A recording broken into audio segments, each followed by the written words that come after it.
Além de vice-presidente de Gideões Internacionais aqui no Brasil, o Davi Urbato também ele é professor, docente do Instituto Haggai do Brasil, onde eu o conheci. Ele, como já o Kerson falou, ele e a Ivana são membros da Igreja Batista Borda do Campo, em São Bernardo do Campo. Ele é formado pela Universidade Tecnológica Federal do Paraná. Ele tem pós-graduação em administração, pós-graduação em marketing. Ele atuou durante 16 anos em cargos executivos de empresas automobilísticas como Mercedes-Benz e também a Volkswagen. E hoje ele trabalha com assessoria financeira, porque ele é especialista em operação do mercado financeiro. E ele também dá cursos na área de finanças pessoais. E hoje eu pedi, esse livro é tão prático, eu já comprei pela Amazon, em formato eletrônico, vale a pena e você vai ser abençoado. Nessa primeira parte, com alguns princípios bíblicos de finanças. Na segunda parte, depois aí do nosso intervalinho, nós teremos a palestra dele sobre finanças pessoais. Que Deus te abençoe. Eu queria orar por você, Davi, para que Deus te use grandemente. Deus de amor, obrigado pela vida e ministério do Davi e da Ivana. E agora, Pai, quando nós vamos ouvir a Tua palavra, nós estamos dizendo aqui que o nosso coração está aberto para aplicar os princípios que o Senhor nos ensinar. Porque o Teu propósito para a nossa vida inclui também um propósito na área financeira. Fale conosco nessa manhã. É a minha oração agradecido em nome de Jesus. Amém, Senhor. Amém. Que Deus te abençoe, meu amigo. Fique à vontade. Precisa ligar aqui. Vamos lá. Coloca aquela parte de mordomia, tá? Essa mesmo que você estava aí. Isso. Não existe um tema mais impactante e conflitante do que dinheiro e Deus, eu acredito, na atualidade, né?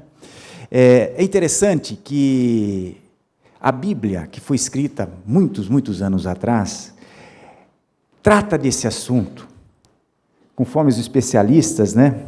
Quem já leu o livro Seu Dinheiro, existe mais de 2.350 citações sobre dinheiro na Bíblia. Mais do que amor, mais do que fé. Agora, por que a Bíblia já tratou desse assunto há tantos anos atrás, em tanta densidade? A cada 3 parábolas que Jesus falava, uma estava relacionada ao dinheiro. Agora nós trazemos para os dias de hoje, numa economia totalmente diferente, uma economia materialista, consumista. 99% das igrejas não ensinam seus membros a lidar com as finanças à luz da palavra de Deus. Ensinam sobre dízimos, sobre ofertas, mas lidar o dia a dia, eles não têm ensinado. Hoje é dia da Bíblia. Eu quero começar perguntando para você, acho que não está, agora. A palavra de Deus tem poder? Sim ou não? Aliás, toda palavra tem poder. Você pode edificar ou destruir vidas. Você pode falar de um jeito e levar até um tiro, né? Depende do jeito que nós falamos, impacta as outras pessoas. Mas a palavra de Deus tem uma peculiaridade. Ela é inspirada por Deus. Ela traz salvação para nós. E quando ela fala de princípios bíblicos que são bons para nós, e se ela é inspirada por Deus, ela faz toda a diferença. Isso nós precisamos entender. Nós temos 2 públicos, no meu entender, que, olhando esse versículo, talvez não entendam na profundidade. Diz a própria palavra de Deus que ela é inspirada, e ela ajuda a nós o quê? Ao ensino, à repreensão e à correção, de modo que agimos justo. E tudo isso para que nós estejamos aptos para a boa obra. Então, esse é um dos colocações da palavra de Deus. Aí nós temos 2 colocações. Lá tem um público que desconhece, talvez muitas pessoas, eu admiro que quando eu vou dar palestra, tem muita gente que nunca ouviu falar sobre princípios bíblicos financeiros. Isso aconteceu também comigo, lá em 2004, quando assisti uma palestra, eu fiquei encantado que a Bíblia falava tanto de dinheiro. Eu nunca tinha ouvido, né? E o profeta Oséias colocou isso: meu povo foi destruído por falta de conhecimento. E aqui o profeta está dando uma bronca nos sacerdotes, que deixaram de ensinar ao povo. E por isso o povo estava todo desnorteado e se perdendo. E há uma punição para esses líderes aí, né? Então tem um público que de fato não conhece. Quando ouve os princípios bíblicos, fica encantado e muda de comportamento. Mas nós temos um outro público. E o que mais me preocupa, eles desprezam a palavra de Deus. Eles colocam a palavra de Deus como uma palavra de um economista secular, na mesma relevância. Diz, não, ou, sei lá, uma hora café faz bem, outra hora café faz mal, né? Então, assim, eles acham que então, talvez a palavra de Deus uma hora é boa, outra hora não é boa. E o que a Bíblia nos mostra para esse público? Mas o meu povo não quis ouvir-me, Israel não quis obedecer-me, por isso os entreguei aos seus corações obstinados para seguirem seus próprios planos. Aqui uma expressão de ira de Deus para aquelas pessoas que insistem em fazer do seu jeito, apesar da Bíblia ensinar diferente. Então nós temos o público que não conhece, uma vez conhecendo, se adere e muda, e temos o público que conhece e insiste em fazer as coisas de forma errada. A falta de conhecimento do público foi legado que os sacerdotes não estavam dando as instruções necessárias. Claro que hoje todo mundo tem muito mais acesso à palavra de Deus do que naquela época. Mas temos aqueles que conhecem e não mudam o comportamento de vida. Então, quando nós vamos hoje tratar do assunto de princípios bíblicos, precisamos ter isso na visão. Eu sei que uma vez fui dar uma palestra, eu acho que até o Claudemir estava junto, que está aqui comigo, e o cara saiu de lá e falou, não, eu não acredito muito no que o Davi falou, não. Aí esse irmão, Claudemir, está aqui também, ele falou, não, mas não foi o Davi, foi a Bíblia que falou. Você percebeu? Então, nós vamos agora passar por alguns princípios que nos ajudam a caminhar bem em termos de lidar financeiramente. E o primeiro princípio que nós precisamos entender, que Deus é o dono de toda a nossa riqueza. Aliás, Deus é dono de tudo. Gente, parece tão óbvio, mas não é. A grande maioria, na minha igreja já há 13 anos nós damos curso todo semestre, 3 meses, as pessoas passam lá, eles ficam impactados com esse versículo, porque eles foram educados que a parte de Deus é aquela que vocês ofertaram aqui, e o resto é meu, eu faço do jeito que eu quero. Eu não sei de onde que eles tiraram isso. E ainda bem que tudo é de Deus, né? Porque sabe, se não fosse assim, sabe o que aconteceria? Todo mundo que morresse levaria toda a sua riqueza lá no cemitério e ficaria abraçadinho, né? Mas você vai visitar um cemitério, você vai ver que tem túmulos mais bonitos, túmulos mais feios, mas ninguém levou nada, assim como ninguém não traz nada. Então, o que resta para nós? Resta para nós sermos mordomos fiéis, administradores fiéis daquilo que Deus nos colocou na mão, por um período que nós estamos aqui. Olha o versículo que nós temos chave. Se, pois, não tornaste fiéis nas aplicações das riquezas de origem injusta, não se entende aqui de origem corrupta, injusta é do mundo injusto, né? Quem vos confiará as verdadeiras riquezas? Esse versículo aqui traz para nós algumas informações muito importantes. Primeiro, ele diz que nós devemos ser fiéis. Ora, você não pode ser fiel ao nada. Você tem que ser fiel a alguma regra. Ora, se está tratando de finanças e riquezas, então você tem que ser fiel aos princípios bíblicos que ensinam a nós lidar financeiramente. E um deles é que Deus tem que estar em primeiro lugar e o dinheiro em segundo. Isso é a maior dificuldade que nós temos nos tempos atuais. Todo mundo diz que coloca Deus em primeiro lugar. Intelectualmente, sim. Na prática, raríssimos o fazem. E quando nós não fazemos esse posicionamento correto, e ficamos o dia inteiro correndo atrás das riquezas materiais, sabe o que acontece? Você se endivida, ou você fica avarento, ou você não fica nada disso, e não usufrui de uma comunhão plena com Deus. E por isso você não usufrui das verdadeiras riquezas. 61 milhões dos brasileiros estão endividados. E se eu perguntar aqui, a porcentagem vai dar a mesma. Eu falo isso de experiência. Então, entender um pouco mais dos princípios. E o primeiro princípio que eu quero colocar aqui, que a Bíblia diz que a gente ganha dinheiro trabalhando. Não jogando na loteria, não entrando em pirâmide, E eu falo nisso porque eu vejo muita gente fazendo. Uma vez eu estava dando aula no Haggai, um grupo de pastores me cercou, estavam falando uma pirâmide, eu falei, cara, eles queriam meu aval. E aí eu não dei o aval para eles, ficaram muito nervosos. E foi uma pirâmide que teve aí, que depois saiu até no Jornal Nacional. Eu fiquei tão chocado aquele dia, de ver os comentários deles, que eu pensei, puxa vida, são pastores, e têm uma visão errada. Todas as pessoas que eu confronto, eles querem ganhar dinheiro hoje para nunca trabalhar mais. Mas hoje, tem que ser hoje. A Bíblia diz, se você trabalhar, é um jeito de ficar rico, é trabalhando. Outra coisa que a Bíblia nos ensina, seja bom naquilo que você faça. Seja excelência, que você vai se destacar. Ora, não preciso perguntar para nenhum pessoal do RH se isso não é verdadeiro. Pode perguntar para qualquer empresário, quando tem um funcionário que se destaca, ele já toma parte de reuniões que a maioria não toma. Na segunda parte eu vou falar um pouquinho mais sobre esse tema na atualidade. Outro princípio é ganhar dinheiro de forma honesta. Uma vez eu estava com um irmão, e ele compartilhando um monte de coisa errada e dizendo que Deus, assim, contando com as bênçãos de Deus. E eu falei para ele, você acha que Deus vai te abençoar? Como que não? Eu falei, mas você não está fazendo a coisa certa. Deus não pode abençoar você fazendo as coisas erradas, porque senão Deus não é justo. Ah, mas como é que aquele cara que não é crente está ganhando dinheiro? Não, vem cá, você foi escolhido, você é crente, Deus tem um propósito muito maior do que fazer seu bolso ficar cheio de dinheiro. É ou não é?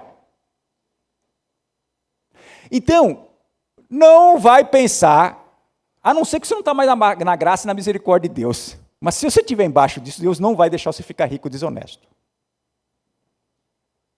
Que fere o próprio princípio dele de justiça. Então, precisamos tirar isso da nossa frente. Outro princípio. E aqui, gente, é o princípio de procurar conselhos. A minha experiência, e eu posso perguntar para os pastores aqui, pastor Elias, pastor Richard, quando as pessoas o procuram, é para dizer assim, já adulterei ou estou vésperas de adulterar? Hã? Ah, já foi. Quando eles procuram, eles dizem assim, eu estou prestes a ficar endividado ou já estão inadimplentes? Mas percebe? Eles já vão comentar o que já aconteceu. Não vem antes. O princípio bíblico diz que o cara que acha que sabe de tudo, não vai dar certo. Então, procurar conselho, a gente procura para não fazer erros. E a Bíblia diz que você tem que procurar conselho em várias pessoas, com várias pessoas, para ouvir várias pessoas. Só isso aqui dá um estudo muito grande. Mas o que eu tenho ouvido hoje, que cada um segue seu próprio conselho. E eu listei aqui uma linha de raciocínio nesse sentido. Tem conselhos que você não precisa nem perguntar. O irmão e a irmã não precisa chegar ao pastor Eli e perguntar se pode adulterar ou não. Que já está respondido na Bíblia, né? Mas talvez, se eles perguntarem para ele se vale a pena investir em ações da Petrobras, ele não vai poder responder, né? Você percebe? Então, assim, tem coisas que são basicamente já respondidas, tem outras que você precisa de pegar pessoas piedosas, pessoas que temem a Deus. Porque você pode pegar conselho também de um cara que manda você investir em ações que amanhã estão piores do que estão hoje, né? Então, precisamos, então, ter critérios. Então, algum critério é você procurar na palavra de Deus. Você vai ver que hoje nós estamos passando por princípios que a própria palavra de Deus já é o suficiente para te orientar. Mas, procure ouvir mais pessoas. E aqui existe um erro muito grande nosso. Nós não gostamos de ouvir a opinião de pessoas que não são coerentes com a nossa visão. O mercado foi assim e mudou. Hoje o mercado gosta daquele cara chato na mesa que contrapõe os outros, porque percebeu que há uma sabedoria nisso. Se imagina um adolescente que está com um namoradinho, talvez quase na iminência de estar tendo relações, pergunta para outro adolescente se deve ou não. que você acha que vai acontecer? Ela vai dizer, acho que sim.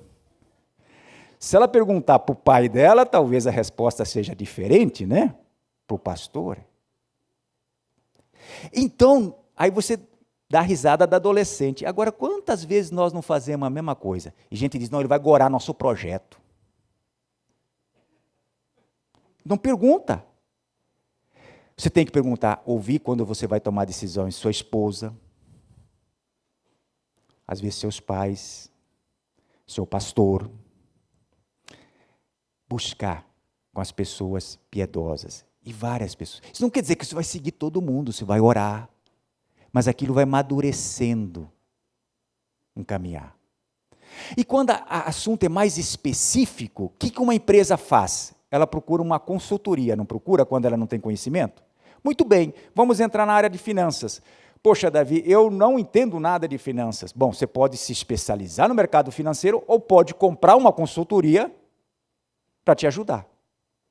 O mercado pratica isso, com pessoas especializadas quando o assunto é técnico.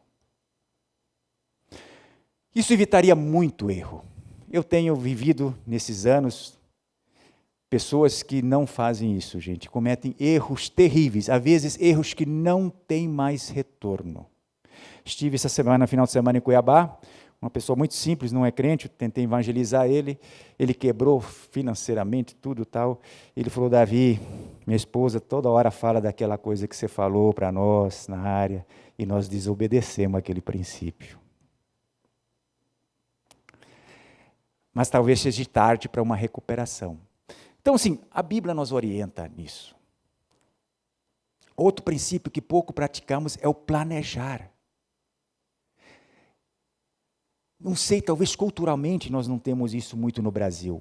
Mas a Bíblia diz, os planos do diligente tendem o quê?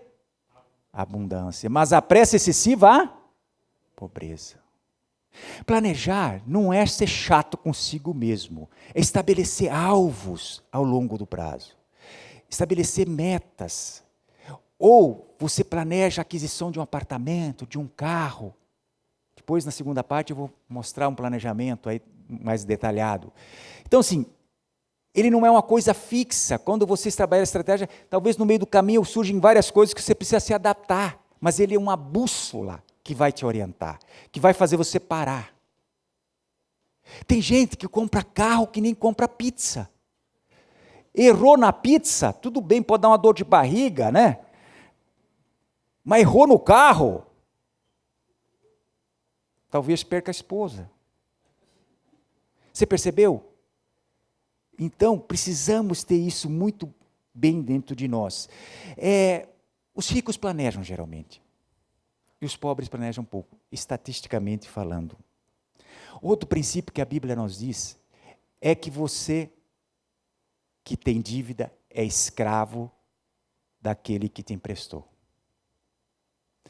Assim, vamos ler juntos esse versículo? Acho que é um versículo muito bom para a gente ler junto. Vamos lá juntos? Assim como os pobres são dominados pelos ricos, quem pede dinheiro emprestado se torna escravo de quem empresta. Alguém contesta esse versículo? Tem gente que fica escravo do financiamento do imóvel 30 anos, né?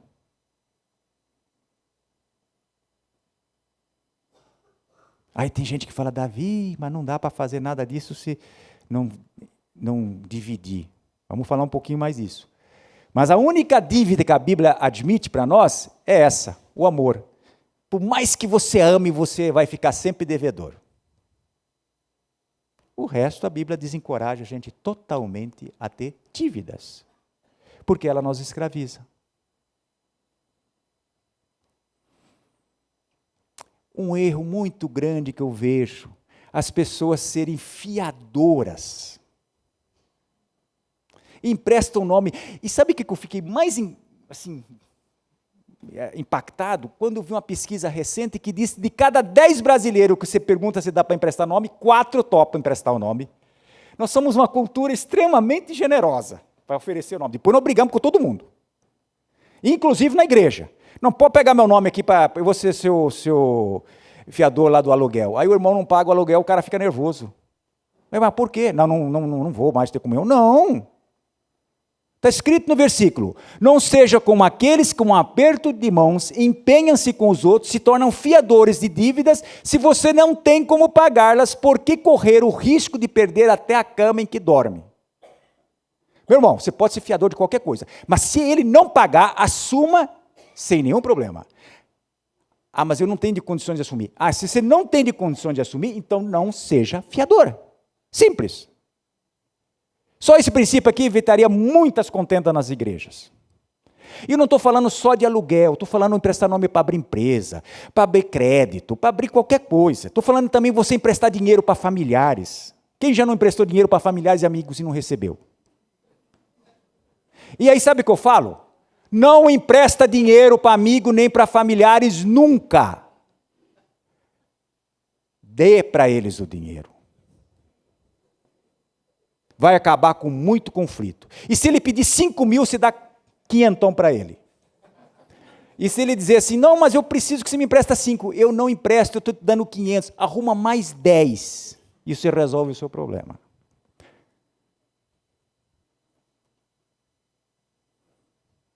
Gente, tem gente levando amargura durante a vida toda porque o fulano está devendo e não pagou. E aí o cara joga e diz assim, eu não progredi porque o cara está me devendo. Saia dessa.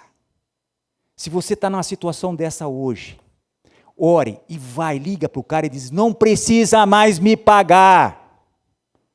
Você vai ter uma libertação e você vai caminhar. Eu não vi ninguém que fica emprestando progredir. Mas eu vi muita gente que emprestou e levou o cano indo para frente. Eu faço isso hoje. Já emprestei para muitos amigos e não deram. Agora eu empresto para minha família, empresto. Não, eu dou. E dou o que eu posso. Liquidei a fatura. William Douglas estava numa palestra do Haggai comigo. Quem conhece, ele é um juiz aí meio badalado. E eu falei isso para ele, ele ficou nervoso na sala de aula. Eu não vou, porque um cara estava devendo ele milhões, sei lá quanto. Ele saiu, foi para o quarto, ficou pensativo, orou, pegou o telefone e ligou para o sócio e disse, olha, não precisa mais pagar. E à noite ele testemunhou no Haggai, que foi libertador para ele. Que seja também na sua vida.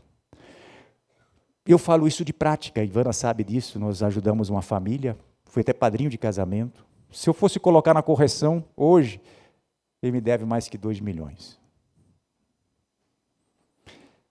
Eu liquidei essa fatura há muito tempo. Nunca a Ivana vai ouvir eu falar que eu tenho algum problema com isso. Eu fiz errado. Eu não devia ter feito. Eu cometi o erro. Né? Então, se liberte desse problema. Esse versículo aqui é melhor. Vamos ler junto ele? Vamos lá juntos? O homem de bom senso economiza e tem sempre bastante comida e dinheiro em sua casa. O tolo gasta todo o seu dinheiro assim que recebe, e aquele que recebe, que gasta antes de receber, com os pré-datados. Ele é o super tolo? Olha o princípio bíblico, tem 2 conceitos importantíssimos nesse versículo. Ele diz que o homem de bom senso economiza e sempre tem bastante comida. Oxe, ele tem comida em casa. Em sua casa, tem comida e dinheiro em sua casa. Tem versículos que dizem azeite. Azeite era a poupança daquela época. Gente, isso aí é o princípio do orçamento. Nós devemos viver num orçamento que a gente consegue poupar algo e ter o que comer. Claro que se eu fizer essa palestra lá no sertão, com a pessoa que tem 7 filhos, um salário mínimo, eu seria injusto, né? Mas aqui nessa plateia, eu não estou sendo injusto. Sabe por quê? Porque a gente não aprendeu a viver dessa forma. O mundo nos tem ensinado assim.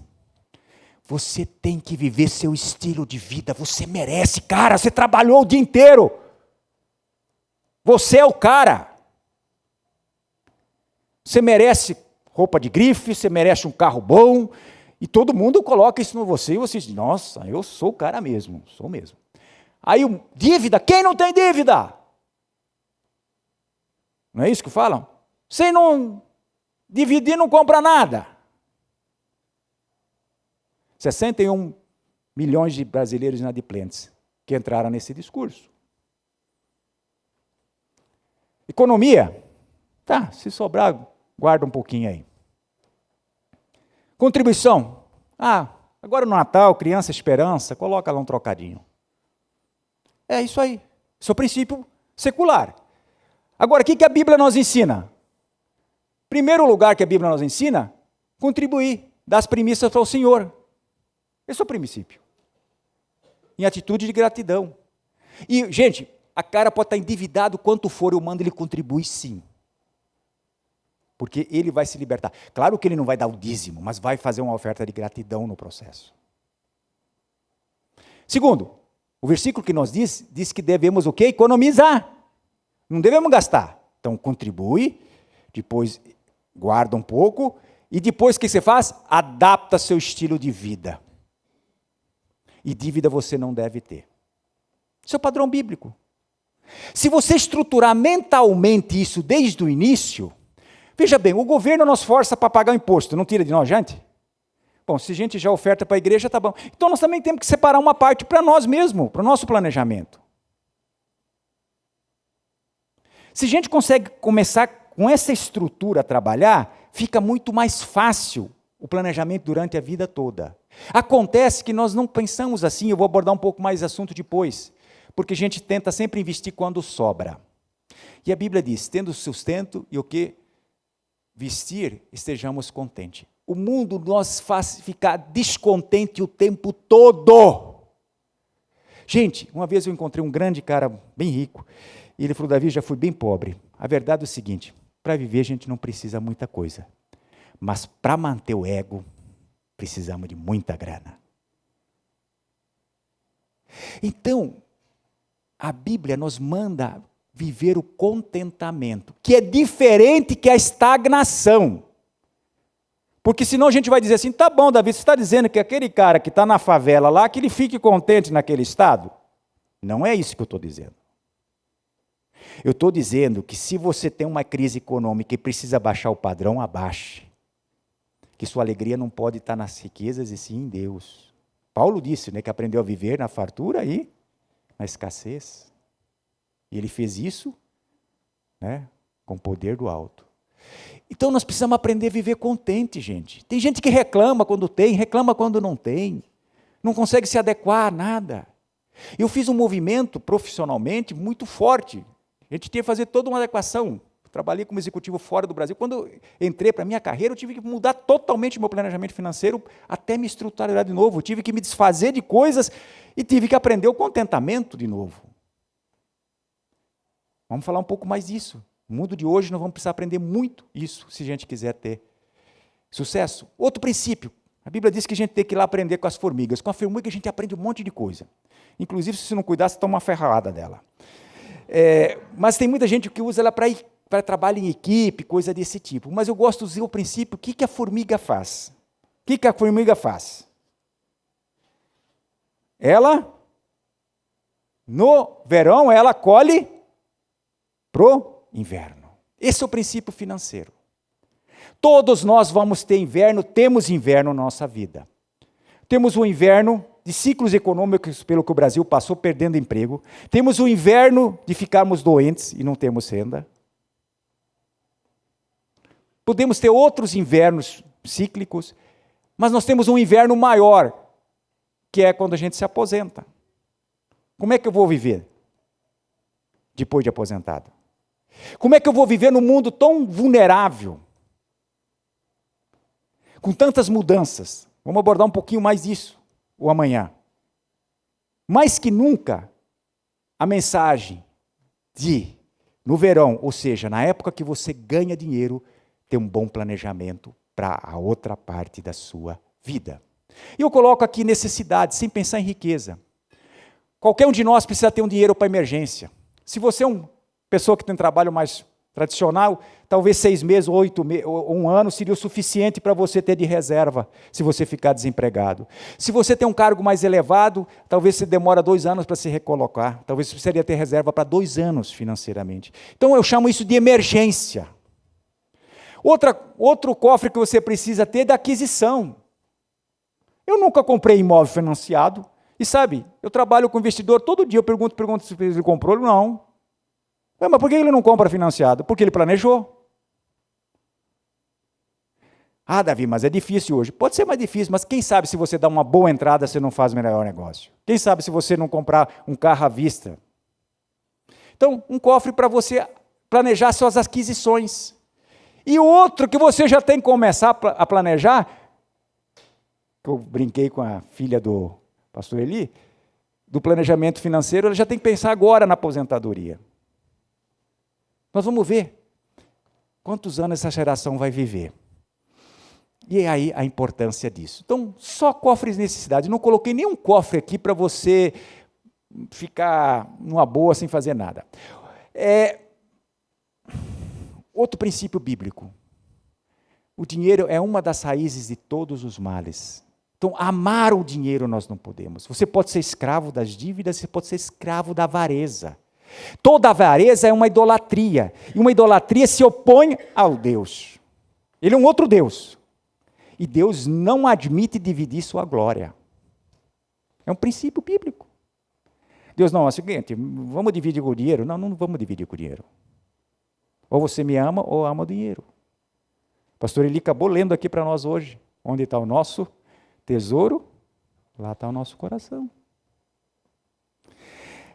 Então, tem gente que, em função disso, se desviaram da fé. Agora, tem gente avarenta que tem dinheiro, mas tem um grande batalhão que não tem nada e é avarento. Essa turma aí, ó. Os que querem ficar ricos caem em tentação e ciladas, e muitos consequências insensatas e perniciosas, as quais afogam os homens na ruína e na perdição. Se você olhar a parábola do semeador, você vai ver que um solo é o solo cheio de espinhos, né? Que sufoca. E tem muito crente que não acha tempo para nada na vida, não acha tempo para trabalhar no ministério gideônico, não acha tempo para trabalhar na igreja, não acha tempo para nada, mas corre dia e noite atrás das finanças. Não amar o dinheiro. Deus odeia a pobreza. A pobreza, não o pobre. Deus é rico. E Deus nos ensina como ser rico. E eu recentemente conversei com um coreano, muito jovem e milionário. Eu falei, cara, como é que você está lidando com isso? Ele falou, a minha oração tem sido que Deus me dê sabedoria a gerenciar o dinheiro que eu recebo, para eu não se tornar escravo dele. Será que nós temos orado assim? Será que nossa oração não foi assim, me dá mais um carro? A sabedoria de gerenciar as finanças. Contribuir generosamente. Se você olhar o Novo Testamento, ele não rege regras de 10%. Tem lá algumas 7 citações lá sobre dízimos. Ele fala sobre atitude de coração e fala sobre generosidade. E eu gosto de colocar generosidade em termos de 3 T's. Seja generoso com o seu tesouro, com o seu dinheiro. Seja generoso com o seu talento que Deus te deu para você usar. Seja generoso com o seu tempo para o reino. A Bíblia tem promessa para aqueles que são generosos. E eu posso pegar amigos gideões aqui, e eu falo pessoalmente, o tempo que eu dedico, se eu contar para o meu pessoal quanto eu dedico no mundo secular e quanto eu dedico no mundo ministerial, e os resultados que eu tenho nos meus negócios, eles não vão acreditar. E eu não posso falar para eles que não entendem o Evangelho, mas eu sei que Deus me abençoa. E eu queria desafiar você também. Eu não vi nenhum cara que ofertou para Deus com generosidade e alegria no coração não ser recompensado. Mas nós não acreditamos nisso, sabe? A Bíblia, o economista falou assim, a Bíblia falou assim, não. A Bíblia é inspirada por Deus. E o ensino dela é útil para nosso aprendizado, para nossa correção, para que nós nos tornemos mais justos e aprovados para a boa obra. Esse é o ensinamento da Bíblia para nós. Tem muita gente que diz assim, não, mas eu estou dando dízimo. Veja lá, em 1 Coríntios 16, 2, diz, conforme a sua prosperidade. Esse conceito no Novo Testamento desmistifica essa parte de 10%. Olha, eu coloquei uma pessoa então que ganhasse aqui 5 mil por mês, 10% seria quanto? 500, né? O princípio conforme a sua prosperidade, não quer dizer que uma pessoa que está ganhando 50 mil por mês deve dar 10%. Isso não é o princípio da prosperidade. Porque se ele desse 10% de 50 mil, quanto seria?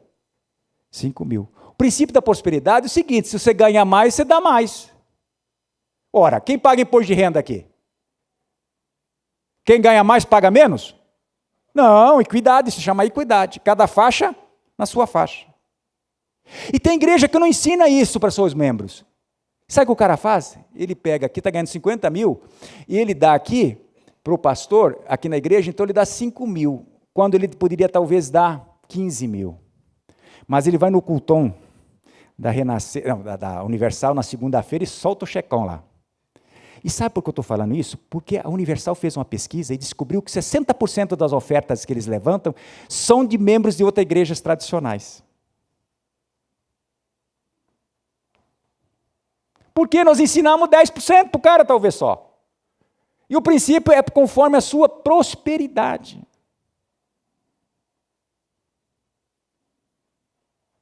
Quanto vai ser? Se vai ser 15? Eu coloquei 30, gente. Eu estou colocando só todo assim. Então, assim, se Deus te abençoar, seja generoso. É essa cadeia que leva a gente para frente. É essa que leva. E esse que deve ser o nosso grande alvo. Se você assistir a segunda parte, que eu vou entrar mais na parte técnica, com o único intuito de satisfazer suas próprias necessidades e egos, é melhor você nem ficar. Mas se teu coração for usar os princípios bíblicos para a sua edificação e para a glória de Deus, é isso que eu quero ensinar. Não quero gastar meu tempo ensinando pessoas a ficarem mais avarentas. Quero ensinar princípios que são libertadores. E termino fazendo um pequeno paralelo. A visão do mundo e a visão bíblica. A visão do mundo, eu estou no controle, eu mando. E quanto livro você lançar para cada um que ele está no controle, mais você vende.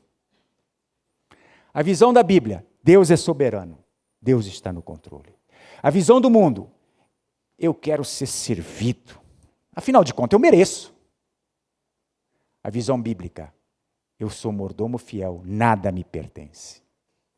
A visão do mundo, que a minha vontade seja feita. E quantos caras não exercem a sua vontade quando tem dinheiro? Quero ter independência financeira, sabe para quê? Para nunca mais trabalhar, só com o juro viver numa boa. Gente, eu encontro toda hora a pessoa querendo isso na vida. Esse é um princípio bíblico? É? Não, qual é o princípio bíblico? Primeiro fazer a vontade de Deus e depois libertação financeira. Libertação significa que eu não sou escravo nem da avareza e nem da dívida. Quando eu conseguir atingir isso, eu posso até ter independência financeira, não tem problema nenhum, eu posso ter tanto dinheiro, mas eu não vou ser escravo de nada disso. Mas o mundo não ensina libertação financeira. Ele ensina independência financeira. Aí o pessoal corre atrás da independência financeira e o que acontece? Está todo endividado ou avarento. Poucos conseguem de fato a independência. Dá para contar, talvez no Brasil 0,1%, sei lá quanto. E o que a Bíblia nos ensina? Com libertação financeira você vai ter paz, dignidade, generosidade, comunhão. A proposta do mundo nos leva pelo menos à morte espiritual. A proposta da Bíblia nos leva a uma vida ampla e abundante. Que assim seja, que possamos primeiro trabalhar para sermos libertos financeiramente e depois, se Deus colocar milhões e milhões, vamos fazer a boa obra. Muito obrigado.